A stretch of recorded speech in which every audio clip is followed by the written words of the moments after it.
Eh bien écoutez, moi j'ai un grand frère. Et quand j'étais petite, je l'entendais toujours parler avec ses copains, on va sortir en boîte, on va aller en boîte, samedi on va aller en boîte. Et puis moi je savais pas du tout ce que c'était, j'étais trop petite, j'ai compris quand j'étais plus grande parce que avant, moi je croyais que sortir en boîte c'était sortir le soir avec une boîte de chaussures sous le bras. Bah ouais, c'est bête.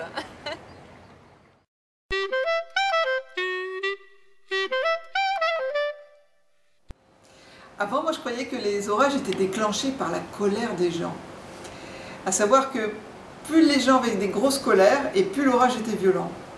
À tel point que quand moi j'avais une colère, j'allais me mettre dans un coin de la pièce, et j'attendais que ça passe, je me disais calme-toi, calme-toi, calme-toi, tu vas faire tomber un avion, et tu vas faire du mal à beaucoup de gens.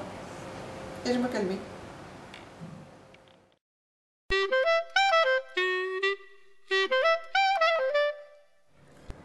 La première chose qui me passe par la tête, c'est la biscogne. Qu'est-ce que c'est la biscogne? En fait, ça me vient de mon enfance. Comme je suis fils de médecin et de délégué médical, en fait, j'ai entendu pendant toute mon enfance des noms de médicaments dans tous les sens, par mon père ou ma mère. Je savais pas quel était le médicament, à quoi il servait, etc. Et je me suis inventé soudainement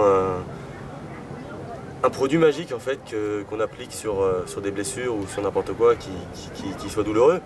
Et en fait, c'était censé guérir la blessure instantanément. Donc je croyais que j'étais guérisseur avec ce produit et je demandais à mes parents, à mes sœurs où est-ce qu'ils avaient mal et ils me répondaient ah bah j'ai mal là. J'arrivais et je leur appliquais ma pommade et hop, dans la foulée ils avaient plus mal. Alors moi j'étais content et je pouvais aller dormir avec le sourire.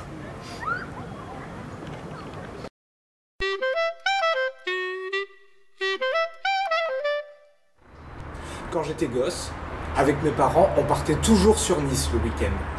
On prenait la voiture et on prenait l'autoroute, c'était une habitude. Mais à chaque fois qu'on arrivait près de la sortie de Nice Nord, en regardant par la fenêtre, je voyais cette immense cheminée qui était reliée à la centrale de crémation de l'usine et qui dégageait des immenses nuages de fumée qui partaient dans le ciel.